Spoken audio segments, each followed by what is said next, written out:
So welcome back, everyone. So we arrive now to the last session of the masterclass. So in this session, we have the perfect example of hybridization of different techniques for solving combinatorial problems. And for this, we have two speakers. So we have Laurent Perron and Didier and Frédéric Didier, who join us from Google. So Laurent Perron is the first member of the OR team in Google.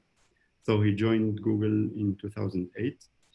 And Frédéric Didier is also a member of the OR team since 2009. So Frédéric Didier is the main developer of many optimization algorithms in OR tools, and Laurent Perron is the leader of the OR tools open source project.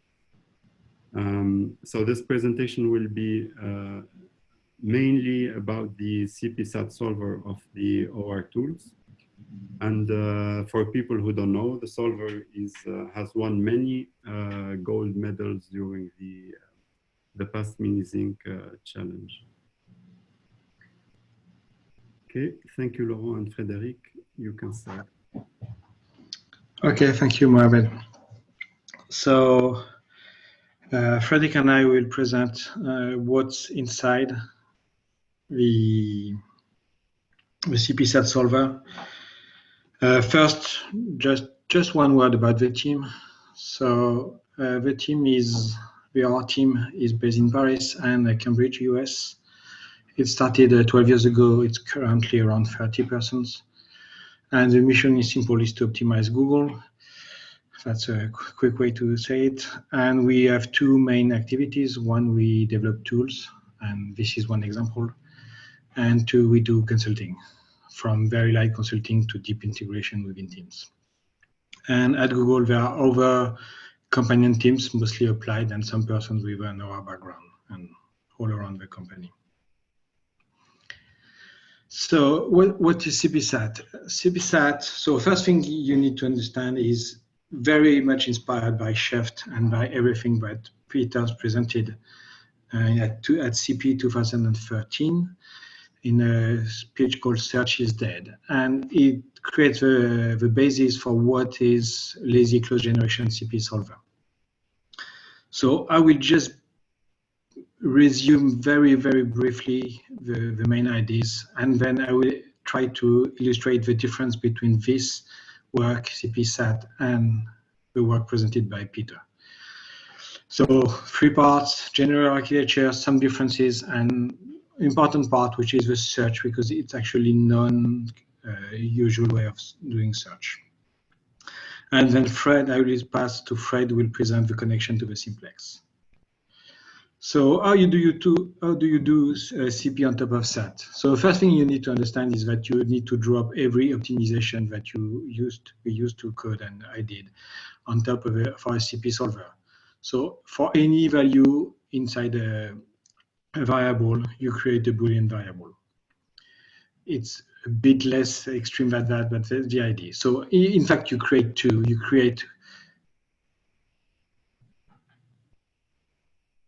You create two variables. One is called the order encoding, where for each variable and each bound, each value, you create a Boolean that says if.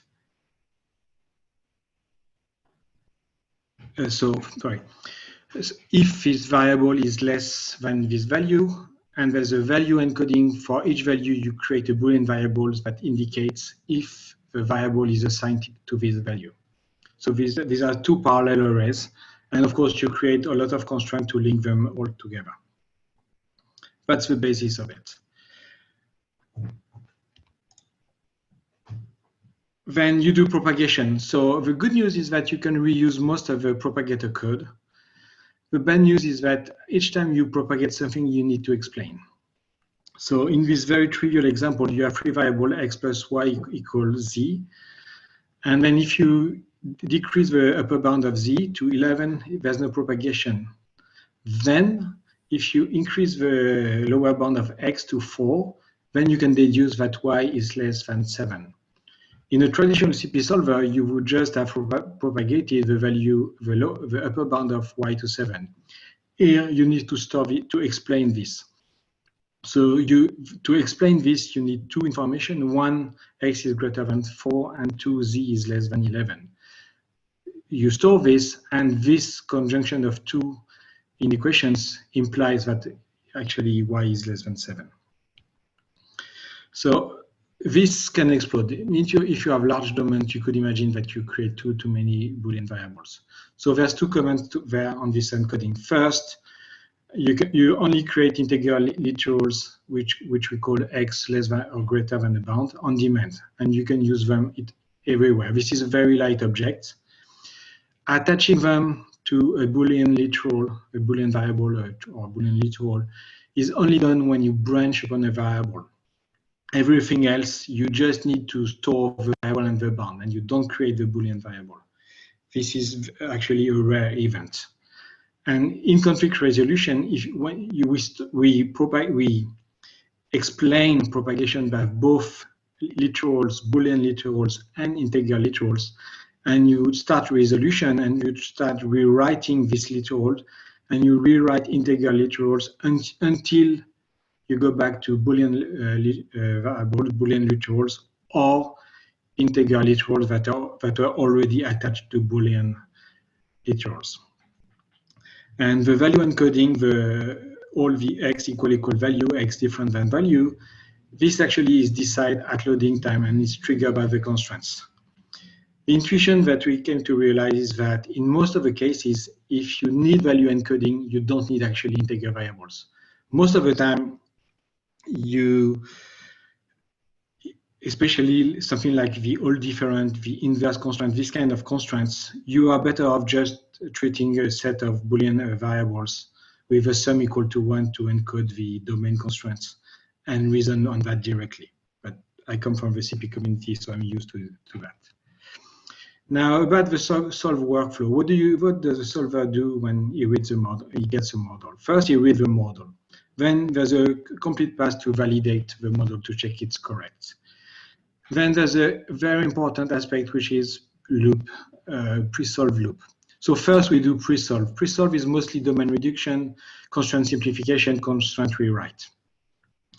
Then there's a big part which is expanding constraints, which is very close actually to the mini-zinc expansion between the mini-zinc and the flat-zinc language. Then we detect variable equivalence and affine relationship between variables, and we substitute and simplify the model this way.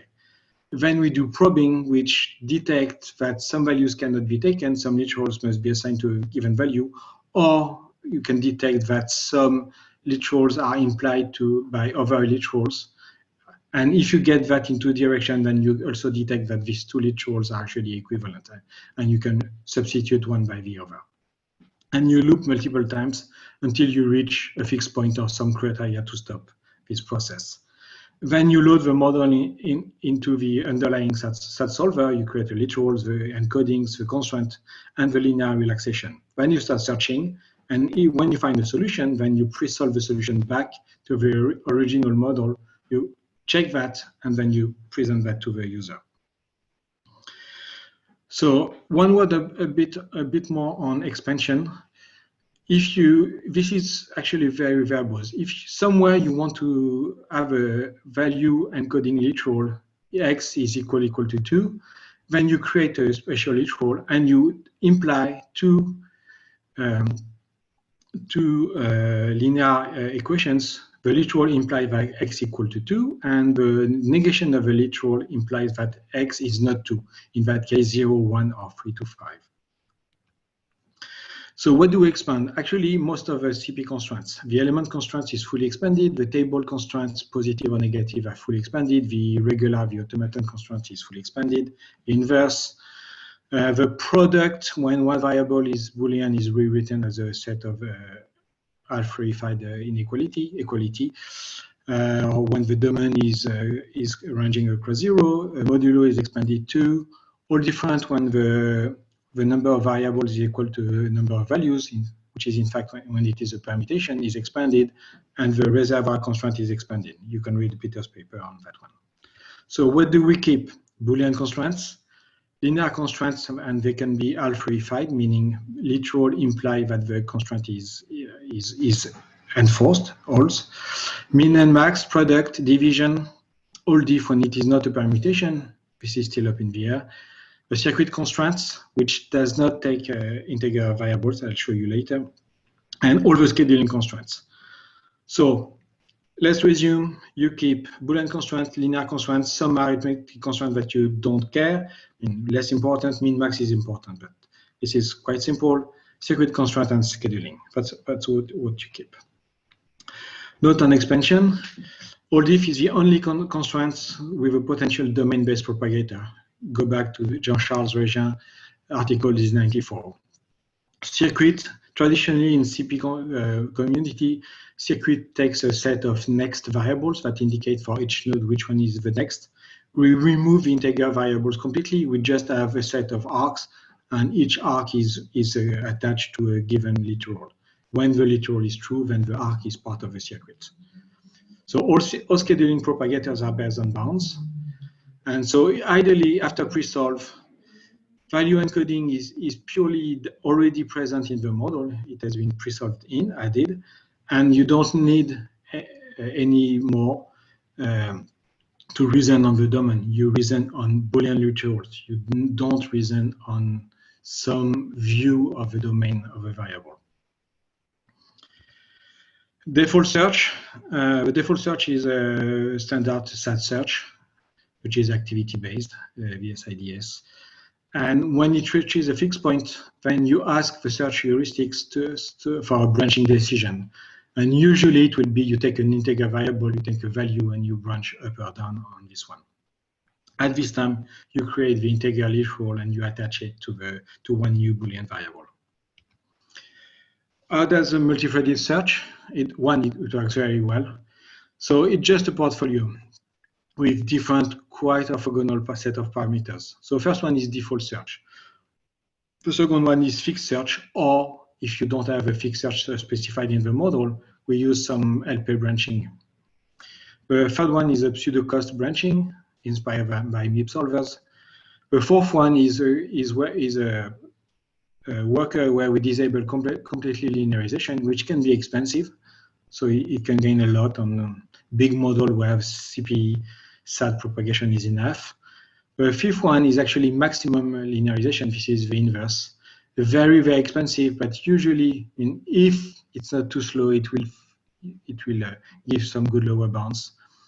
The sixth one is a core-based approach, which is purely from the SAT community. Very, very good. Actually, very good at finding lower bounds on complex problems. And all the remaining workers, we use large neighborhood search with a portfolio of neighborhoods for that one. And communication between workers, there's some, not as much as we could do. So we propagate basically every unit close. So new bounds on variable, on literals, on the objectives. We do not yet propagate small clauses.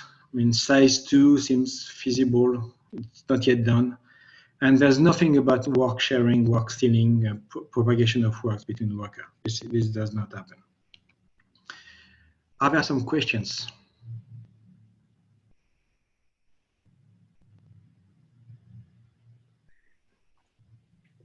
All right, if you have some questions. Otherwise, maybe I can ask a personal question. It's actually quite technical. So as far as I remember, when generating the Boolean variables to encode the domains lazily, I remember the clauses to encode the domain. I remember there were some redundancy in the clauses that encode the domain. So something like if we encode x less than 2 and then x less than 4, and then later during search, if we encode x less than 3, I think some clauses that encode the domain, some of them become redundant. So I'm wondering if you had this case before, or if you treated something similar. I don't think so. I think you insert that directly. No, I agree. I mean, you will have the x less than 2 propagates to the s less than 4, and then you will insert the 3 in between. Yes, the encoding is quite expensive. It's not the dominant part of the solver. So. Okay. So basically, you keep the clauses as they are by default. Yes, there's some simplification in processing happening on the pure sat models that try to simplify them along the way. So when you restart, you can decide to spend some time simplifying the sat database, the closed database, and then restart. So let me read the questions.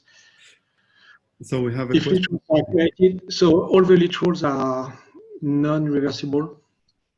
So the indexing part is just you add a new one at the end of the list. How do you decide which approaches to use in your portfolio empirically? Nothing fancy there.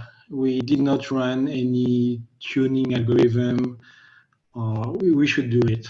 It will happen at some times when it's worth it, when we have less important things to work on.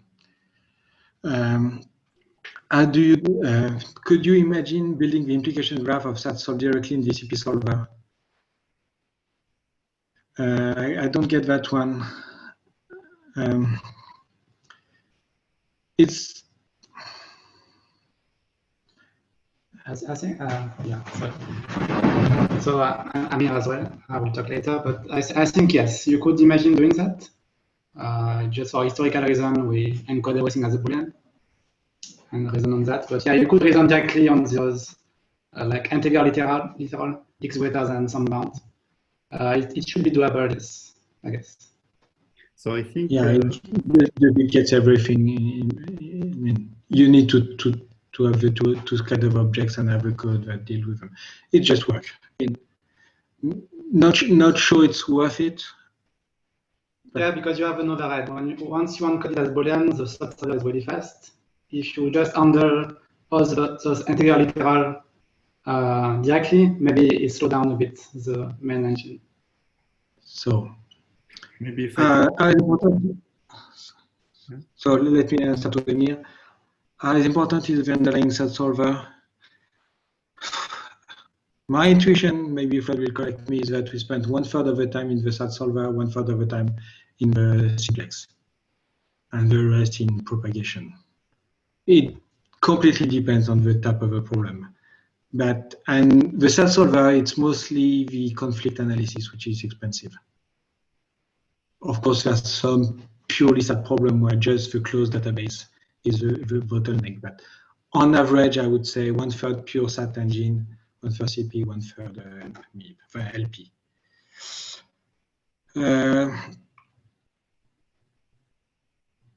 So SAT circuit constraints, part of Fred's talk. The slowing down, so the scaling part, not that issue. Finding, propagating the circuit constraint, this is complex.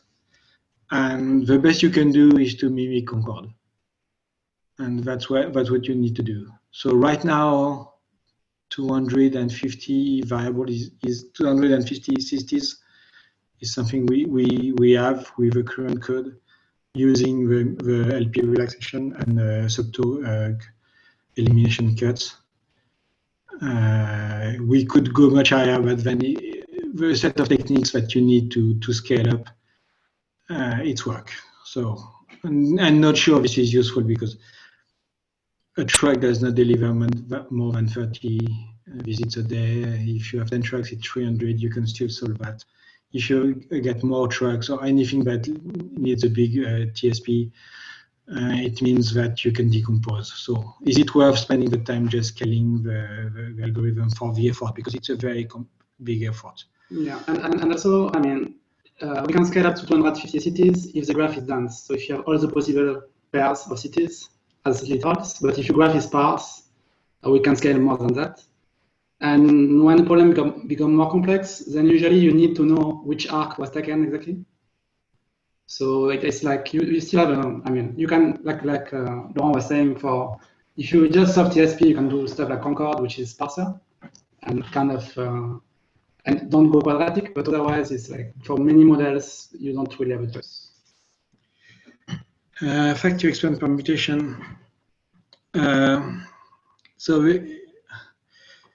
it's a bit of a trick. Expanding a permutation is interesting because you get a better linear relaxation out of it. So you get three algorithms for all leaf. You get the pure value based, when assign you remove the values, the bounds propagation, and the region algorithm. For large scale region algorithm, it does not scale, so you don't launch it. So you get the LP and you get the pure Boolean. If you have a permutations, it usually means that the problem is dense. This is basically a set of assignment, and you say only one, at most 1% per work. This is usually small. I've seen speed up using the expanding version of the yield different on these very dense models. And as I said, it's mostly because you get a better lower one with the LP. Do you use LP relaxation for all the constraints? No. Fred will talk about that, so I will skip that question. Any more questions?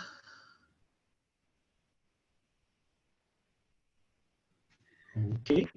So let me switch slides.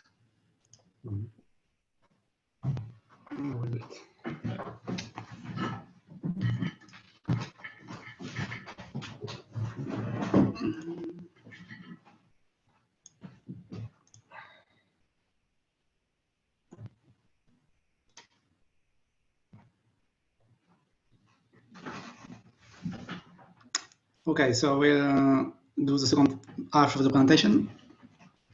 So yes, I will talk mainly about the LP solver and the connection set. So we tend to call the solver CPSAT, but the LP is taking a really big part of I mean, it's really useful for many reasons. So you will see why. So inside the CP solver, we have what we call the linear programming constraints, which basically hold the linear relaxation of the CP model. And so I wanted to emphasize a bit the difference between our representation and the representation the MIP solver will use. Oh, sorry, I realized that I cut the video. Okay. So yes, so because compared to a MIP solver, we are basically purely an integer. So all of our variables are bounded in both sides with integer bounds. Our objective is just integer coefficients, and all our linear constraints are using integer coefficients as well. So this is basically the main difference in representation between kind of the LP in CPSAT and what the MIP solver would use. Otherwise, you will see that a lot of techniques are in common between the two technologies. And so, yes, and the last point is that we don't need the LP. I mean, the LP constraint was added afterwards, so we don't really need it. All the model is already in the CP engine. So we have a bit more leeway to what we linearize and how often we run these linear constraints, because it's not required for solving the problem. It's just helping. So this is a setup. So so there was a question in the previous talk, what do we linearize? So,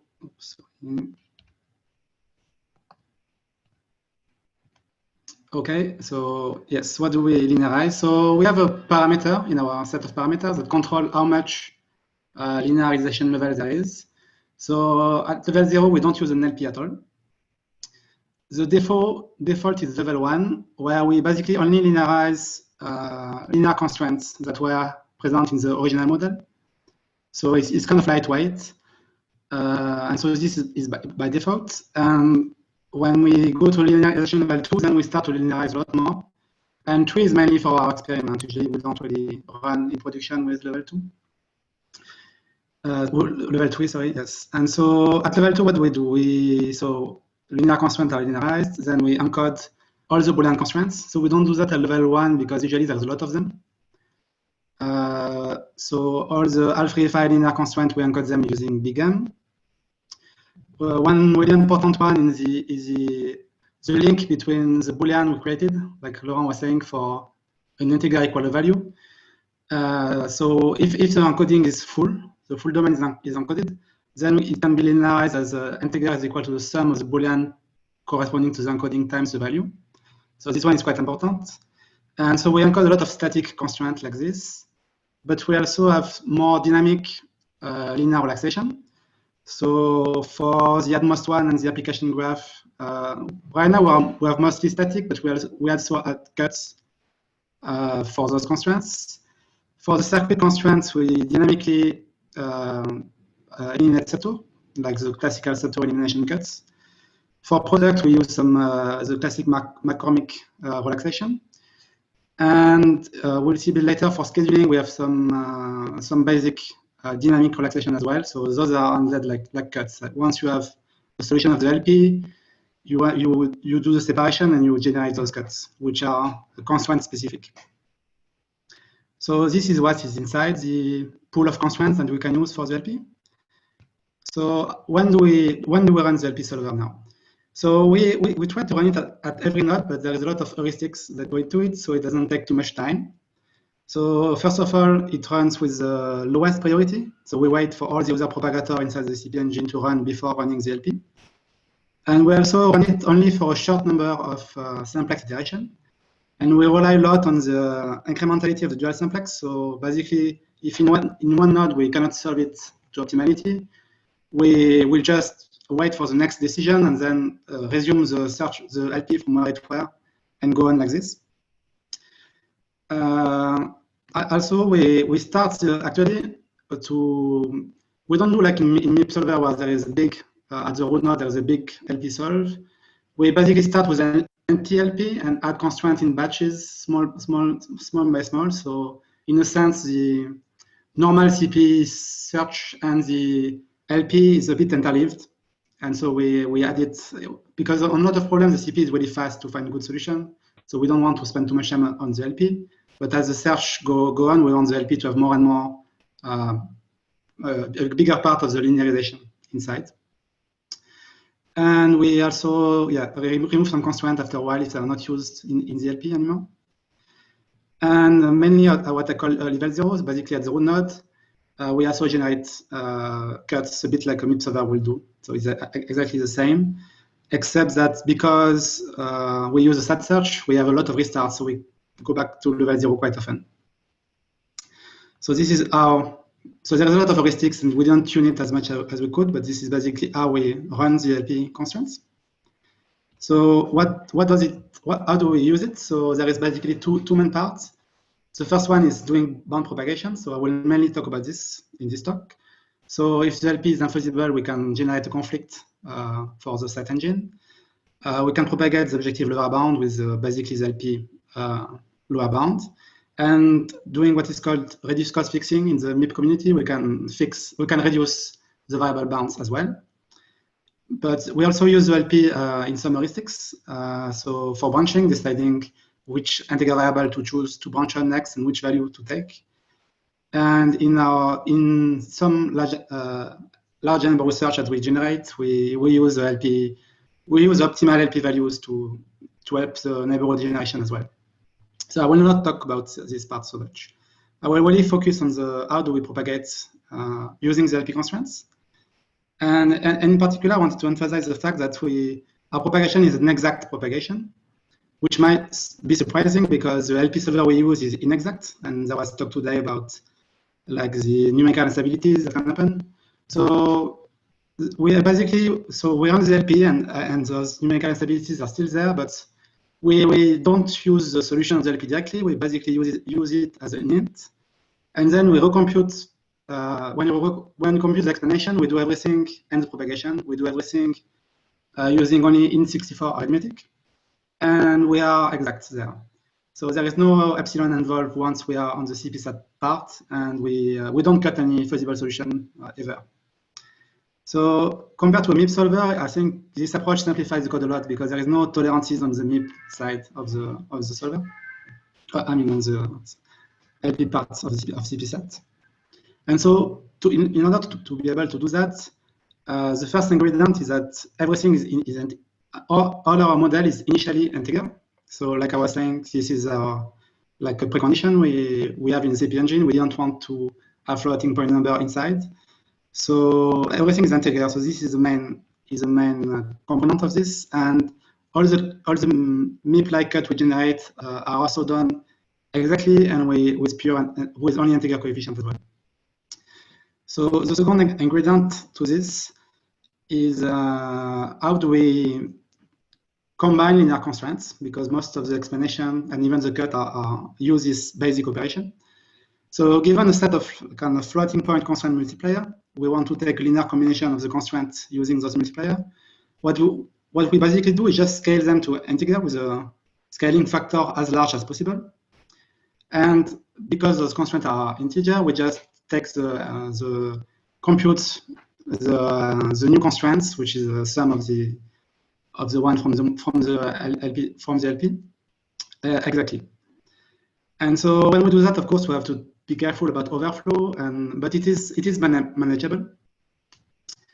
So of course, if you want to get a new correct linear constraints, you need you cannot use like multiplier of the wrong sign, but we can just, if the LP is giving us a multiplier of the wrong sign, we can just ignore it basically. Usually it means it's really close to 0 anyway. And the other remark is that yeah, we did some experiment, and scaling with the power of 2 leads to better results. So we use the power of 2 in our scaling factor, and we basically use the constraint norms to find this best scaling factor to have as much precision as possible. So this way we can always combine linear constraint and have a new linear constraint which is computed exactly. Okay, I will not go into more details there. So what happens now when we propagate the LP? So if your LP is unfeasible, you can ask the LP for a kind of an explanation for unfeasibility, which is a dual array. And those are just constraint multiplier. So you apply the algorithm I just presented, and you get a new integer constraint. And if everything goes well, this constraint will be trivially false. And because if you compute the lowest value we can take using the bound of the variable, it will be higher than the right-hand side. And so we just use our normal linear constraint propagator to detect this conflict and report it to the engine. And for the case where the LP is feasible and we have an optimal solution, or just a dual feasible one, actually, is enough. We'll just take the dual value as constraint multiplier. We apply the same procedure again. And we add to the new constraint, we get the linear objective terms. I mean, we have the constraint linear objective term smaller than the objective variable, which is a variable in our solver. And so you get this new integer constraints, which is computed exactly as well. So because we do some rounding, maybe when we propagate these constraints, the lower bound of the objective variable will not be exactly the same as the lower bound of the LP, but in most cases, in our benchmark, it's fully close. Sometimes it's even higher because there is no epsilon needed. And so when you just propagate these constraints, propagating the lower bound of the objective var is exactly as I was saying, the objective value of the LP. And propagating all the other variables inside, you're doing exactly what reduced cost fixing is doing, because the coefficient of this constraint are actually the reduced cost. And so what is nice about this approach is that once you generate these new constraints, you just reuse the same code as the linear propagation, and you get everything for free, basically. You get like efficient propagation, efficient explanation, lazy explanation with the same code. So to explain the LP, you just have to generate those constraints. And just a bit more details about how to explain a linear constraint. So there is some tricks there, just to show you a bit. So let's take a simple example. So I have a simple constraint, x plus y plus 3z smaller than 6. And each variable has some current bound. So I'm just displaying the lower bound here, 1, 1, and 0. So to propagate this, we compute the minimum value the constraint can take. So because of the coefficient are positive, it is if all the variables are at the lower bound. So in this case, it's just 2. And so between 2 and the right-hand side 6, we have a slack of 4. And so what does this mean is that any variables inside this constraint cannot move too much from their lower bound, because if it moves too much, it will use up all the slack. So like this, you can have upper bound on each of the variables. So for z, for example, we can compute an upper bound, which is 1 in this case. And so the basic explanation for this will be the lower bound of all the variables you use. So you don't need the lower bound from z, actually. So x greater than 1 and y greater than 1 is enough as an explanation. But here you can see that even if the slack was 3 instead of 4, you will have still the same upper bound for z. And so we kind of have a relaxation budget in our explanation. And so actually, any of those two explanations at the bottom of the slide, so either x greater than 0, y greater than 1, or the other way around, are still valid explanation. And so during conflict resolution, we can choose a bit with the leeway we have which literal we choose. And so there is some heuristics there, and we can gain a bit in the explanation we generate this way. Okay, so that was just a quick explanation of how the explanation of linear constraint is generated.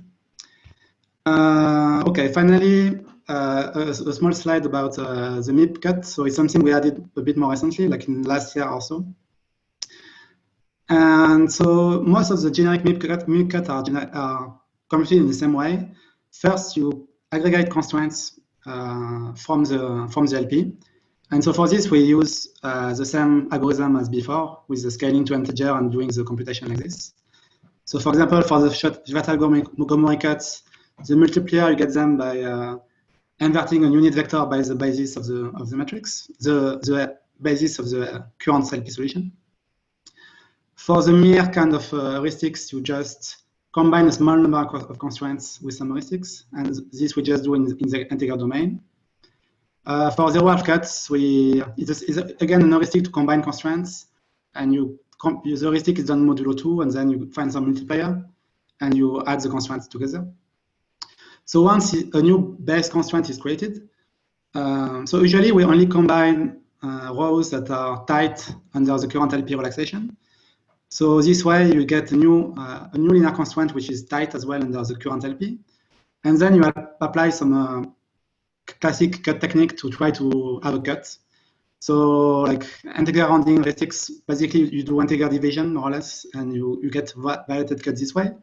Or we also implemented kind of knapsack way of finding cuts, you find some variable that when they are at their bounds violate the inequality, and then you generate a cut this way. And so we apply those heuristics to all the aggregation we have in the solver. And of course, to not have too many cuts, you have to manage them a bit like conflict in the SAT solver. So you only keep the ones that have a high efficacy, and you remove the other ones. So I will not go too much into the details there. So all this is really from the MIP solver world. It's exactly the same heuristics, except we are doing them exactly. So it's the code is easier to debug and to test. Okay, so that concludes the first part, which is how do we integrate with LP. So the question now is it really useful to do that in a CP solver? And so I just have a few slides about some benchmark we did to show that it really helps to have an LP. So the first slide is about the MIP. So in the MIP solver world, there is a big benchmark with all MIP problems. And so in the MIP 2017, there is about 1,000 problems. So those are mixed integer problems. Not all of them, but a lot of them are. So in order to run CPSAT on those, we do some automatic scaling, so that we transfer the MIP model to a pure integer one. So of course, the automatic scaler is not always working. I mean, it can fail sometimes, but when it succeeds, we have some guarantee, which means that any solution of the integer version of the problem when translated back, would be a valid feasible solution to the original version up to some tolerances. And because we assume all the variables to be integer after scaling, it is possible we find an higher optimal than the actual MIP optimal. But still, it's a nice benchmark of a way to construct a benchmark of pure integer problem. And on many of those problems, we actually find the exact same optimal as the MIP solver would find, because the scaling is not too bad. And so on this, if you just run the CPSAT with no LP, we can prove about 130 problems. And if you turn on the LP, so this is just single-threaded each time, and in 50 minutes, which is not too long, we almost double the number of problems we can prove. And if we go to 8 threads, which mix LP, no LP, and like Laurent said, other techniques, we go up to 327. And of course, this is the one we prove. On the other, we still have good bounds and good solutions. So if we just look at the 10% gap, we are 44 problem, 440 problem. And so those are quite good performance actually. Because we use different techniques a bit than traditional MIP solver.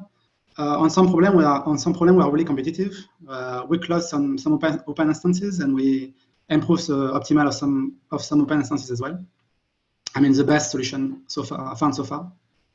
So and on another problem we are quite fast as well. So it's one possible approach to solve a MIP problem this way, if the scaling work, of course. So that was the first kind of benchmark. The second one is about TSP, and we were talking about that before. Sorry, I'm just seeing now that the sound is not always working, but sorry, it's a bit late. I don't think I can do much. It's a microphone on my laptop. Okay, so on TSP. So like Laurent was saying, we model this as one Boolean per arc, a linear objective. So all those Booleans have a cost, which is a distance. And in the CP model, there is just a single constraint, just a single circuit. And so I just picked one instances. So the behavior is a bit the same on the other. So on this one from the TSP lib, which is 130 cities, if you have no LP at all, you get a solution. So I use 5 minutes as the time limit, but it's pretty bad. It's like 40,000. If you use the MaxSat algorithm, core-based, it works a lot better on those kind of problems. So you get a 7,000 solution, which is already not too bad. But as soon as you turn the LP and the two elimination cuts, you solve the problem to optimality and in 100 seconds.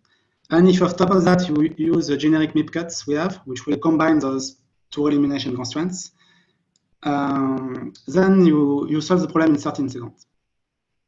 So of course on TSP it's well known that the LP is really useful. But what is cool about CPSAT is that if you have a more complex problem and you have circuit constraint inside, then all the machinery is running for you. You have the LP with generic cuts and everything. So it's why it's kind of interesting. And so like I was saying, we can scale up to 250 CT if the graph is dense, because yes, of our quadratic encoding, and we don't do like on chord where we drop arcs that we know are not good anymore. So that's on the TSP. And the last slide is about a scaling problem, which is a classic problem as well, the flexible job shop. So a quick description. So we have M machine and N job to schedule. Each job is a set of tasks that must run in sequence. So in the classical job shop, each task must run on one given machine, but in the flexible one, they can run on a subset of machines, possibly with different duration. And the goal is to minimize the max span. And so we model this using optional intervals. So basically, all the alternative of a task will have one interval, and the presence or absence of this interval will be controlled by a Boolean variable. And now for each machine, we have an overlap constraints with all those optional intervals. So for this, without LP, we're not too bad. We can prove in 15 minutes 200 out of the 300 classical instances. but we added recently some LP relaxation, and in particular, this red constraint here, which is really basic energetic reasoning. We just say that the sum of the sides of the interval that are on the machine cannot exceed the span of those intervals, the max of the end minus the mean of the start. And just with those constraints, we can solve, and the LP relaxation, we can solve 40 more problems. And this is because basically the LP is the only kind of propagator that link all the machines together. Otherwise, without this, we don't have any reasoning inside the CP engine that do cross-machine reasoning. And so it's why I think the LP is really helping us there. Okay, so that was the last example. Do we have any questions?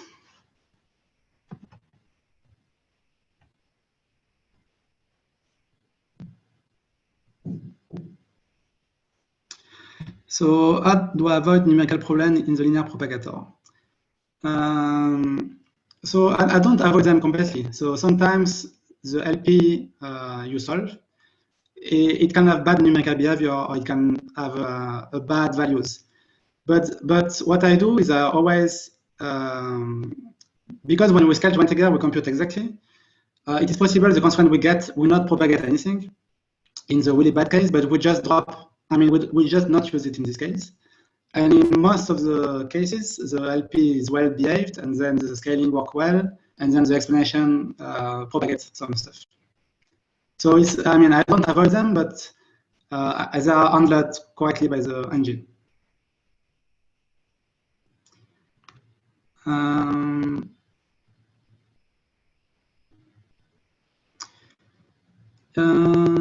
Yes, so I didn't. So the question was about the mini-sync challenge. Is it used? So yes, it is used. I didn't have time to compile really how useful it is, but it's really on some families it's really useful. I know that. I mean, I don't remember the name of the families, but oh, you know? Okay. So yeah, so it is useful on threading definitely. Yeah, just I would say 10-20% of the examples you don't solve without VLP. You don't solve well. I mean, if you look at the result on the music page, you get these MIP-based, the CPLEX, CBC-based approach, and it's very distinct between the one that favor them and the one that favor CP solvers. And actually, CPSAT wins on both. The next one. Do you think VLP propagator will be good also in a non-LCG solver? No, I don't think so. I mean, there's been lots of research on hybrid CP solver with an integer part, and it's too costly.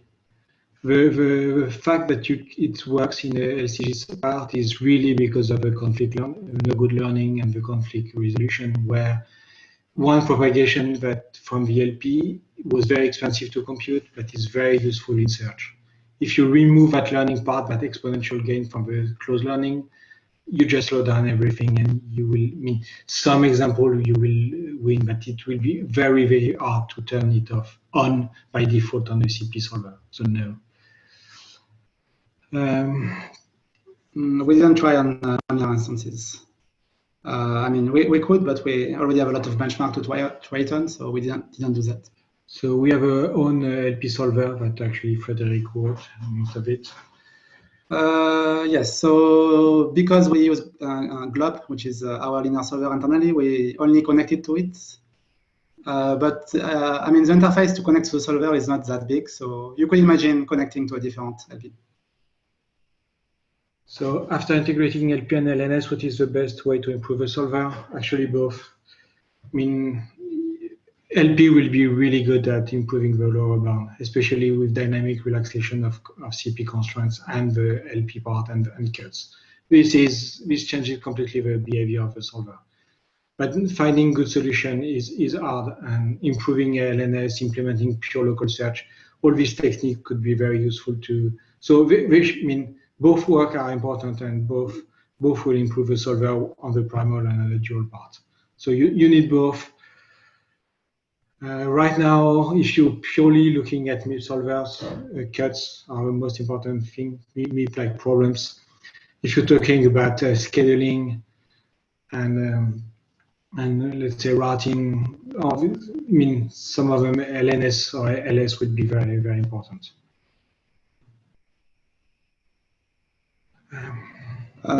Yes, about the explanation, we basically use a sample heuristic, which is we try to relax the literals that are assigned last in the trade. But it's I think there is a lot of possibilities there. You can, as you generate the reason, you can, if a literal is already in the reason, you don't want to relax it because it's already there. So this we didn't completely exploit the relaxation possibilities. So for now, it's a simple heuristics, trying basically to backjump as far as possible. So you have technology from SAT, CP, MaxSat, LP. Do you see any other interesting technologies? I'd like to introduce a pure LS. I'd like to introduce LS that goes into the infeasible words and try to fall back on the feasible solution. We have some experiments on that on a different code. It's interesting. It's lots of work. So not in the next month.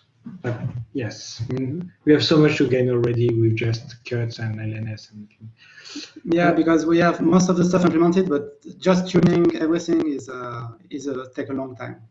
It's not easy at all. So already with what algorithm we have, I think we can improve a lot just by doing it better.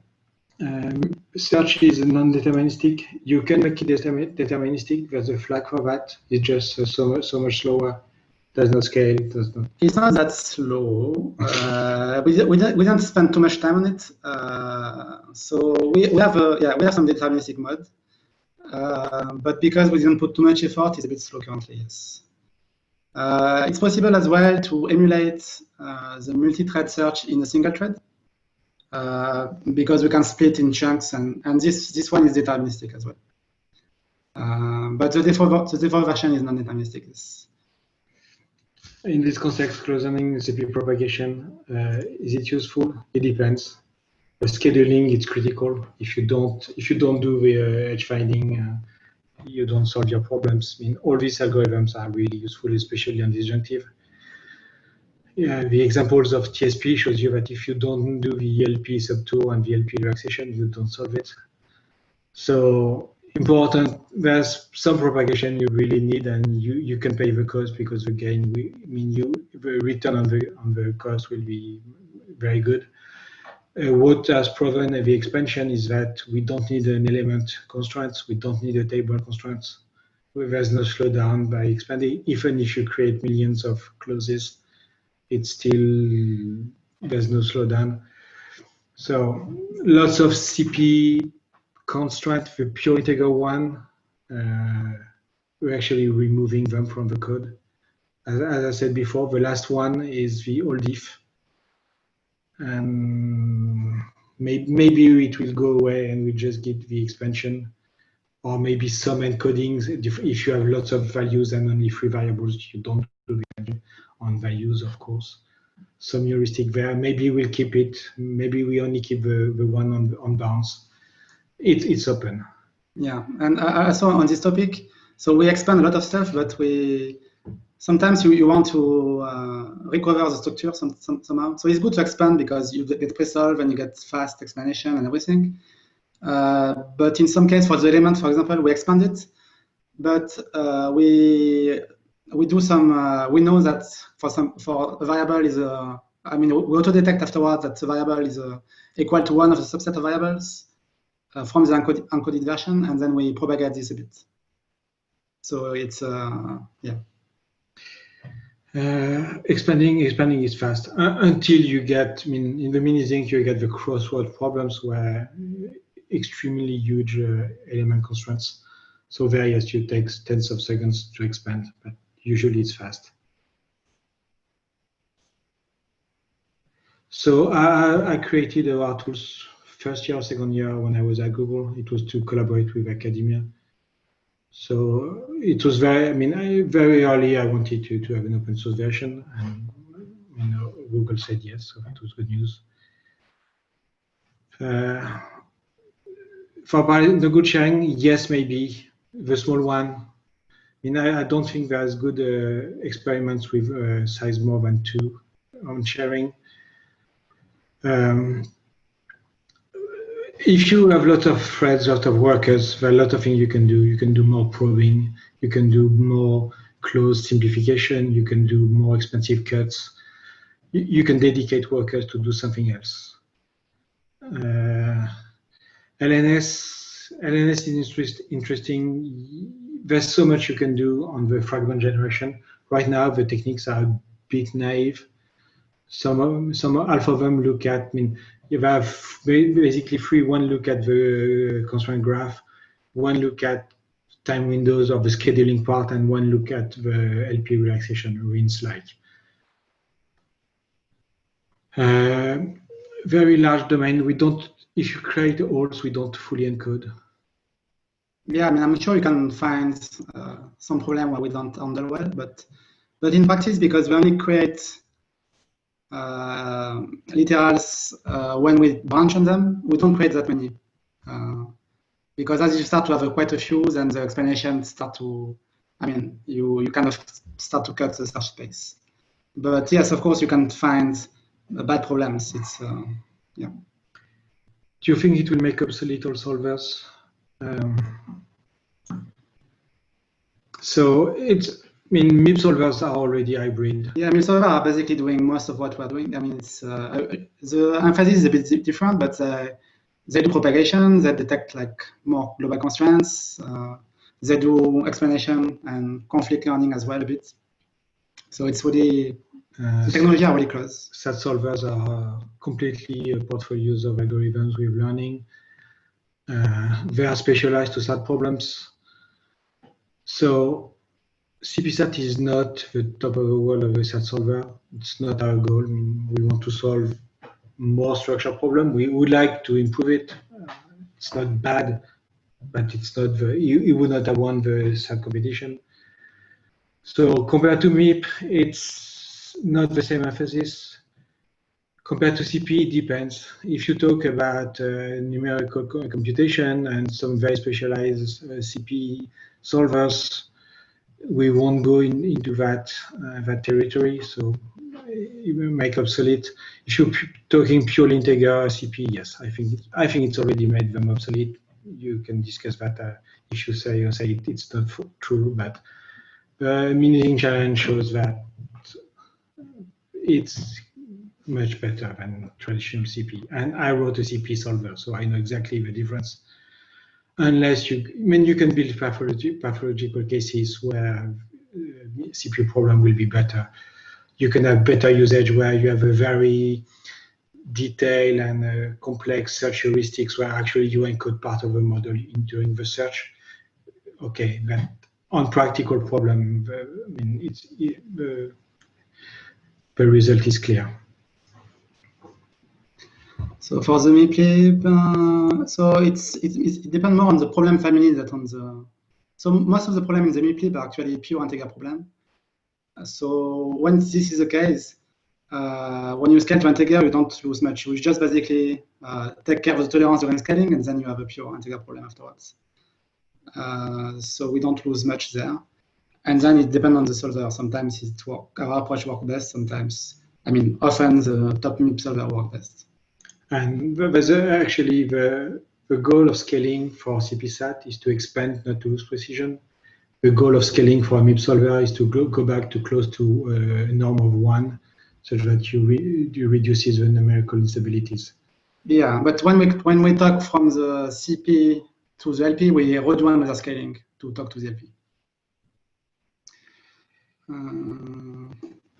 So so there's 2 answers. The global answer is not exactly, but yes, what Fred was talking. So let's take the example of the element constraints.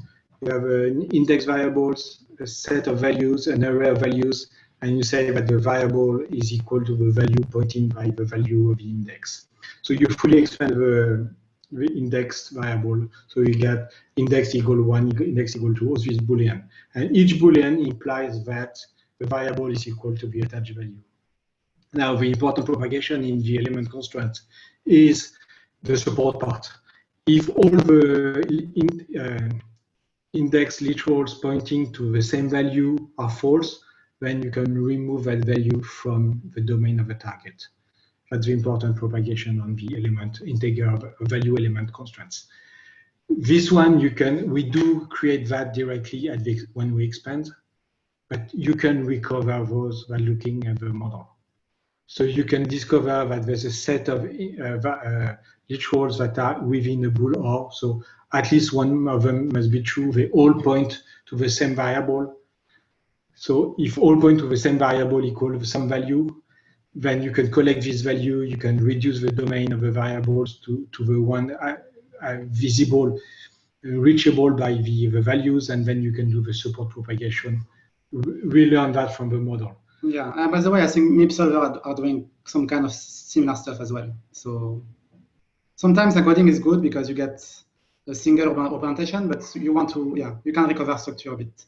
We don't do much of it. But. Morphing to borrow from SMTs, I don't know. I mean, I don't know the specificities of SMTs. What are some techniques where if you see that constraint propagation is called often, then you decide to fully encode the constraint. This I know. Apart from that, they use a SAT solver underneath. I don't know. I mean, maybe I've never seen a trace of something that is really different, except for the fact that you get this theory, this is a black box, and you propagate with that one. But I mean, if somebody has ideas about what to look in SMT solvers for CPSAT, I mean, I'm really interested. At this year's Minizing Challenge, there was some SMT solvers with new encoding. They are good. They are not that competitive. Not much less effort. No MP, no MIP solver inside. So lots of things. So maybe there's some good ideas that we don't know about. I mean, good ideas come from everywhere and every technique. So maybe I'd love to know more.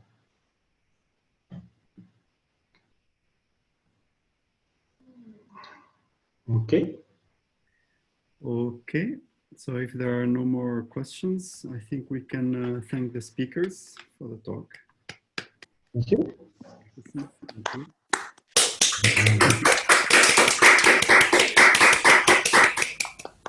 And with this, we come to the end of the master class. So in the name of the speakers, in the name of the organizers, I would like to thank the speakers again for accepting the invitation. And I would like to thank them for their availability and for the interesting talks that we had today. I would like to thank the participants that were very active today. At some point, we had even more than 200 participants at the same time. Please keep an eye at the website of the masterclass. We will double check with all the speakers if we can share the recordings of the masterclass, because we've been recording all the talks. So hopefully we can share all the slides and all the videos. And if you have any feedback, we welcome any feedback. And I would like to say that I really enjoyed this masterclass. I really enjoyed co-organizing with Emir and Andrea, and I would like to thank both of them. And I would like to thank Nisra and Emmanuel for their trust to organize this masterclass. So thank you all.